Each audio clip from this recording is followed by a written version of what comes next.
Heaven is where God is, wherever that is. God is there.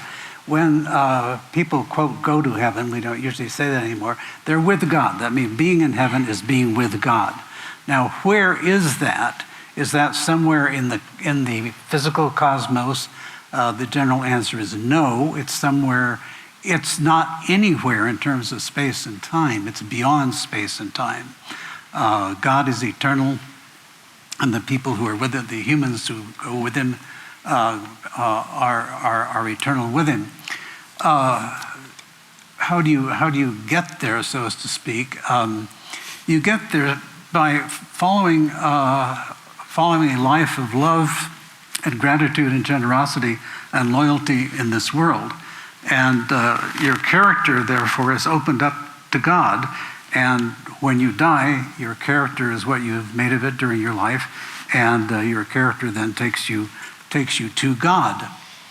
If you're pointed away in the other direction, if you're full of anger and hatred and spite and so forth and so on, your character is not pointed toward God, and so you will be excluded from that communion with God, which is really what the basic idea of hell is. Hell is not being with God. Hell is not being in love. Hell is being angry and bitter and so forth. Now, that's the fundamental idea. But then we, of course, have the historical development, which brings us into the exhibit that we have before us here at the Getty. Now, in Hebrew thought, and in Christian thought, and in Muslim thought, there is an up and down. That is to say, the idea was, and I think for up until the 1600s or 1700s, the idea was quite literal, that you went up to heaven, whether by a ladder or whether through spheres or whatever, you went up. God was way up there. And Dante, I think, put it best, where you went up through circle after circle after circle toward heaven. You finally got to the outermost skin of the cosmos, and then you broke through. When you broke through that outermost layer, you were no longer in the physical cosmos. You were in heaven. You were in God's world. And Dante, of course, famously said, look, he was very, very specific about what he was saying about hell.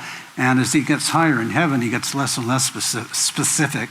And then finally he says, language can't take me any farther. I can't tell you what I saw. And so I think, we see that in art too. We see that because, hell you can do, it's very physical and you can pin it down. But in art and in poetry and in literature, heaven is so inexpressible. I mean, how do we really know what God is like?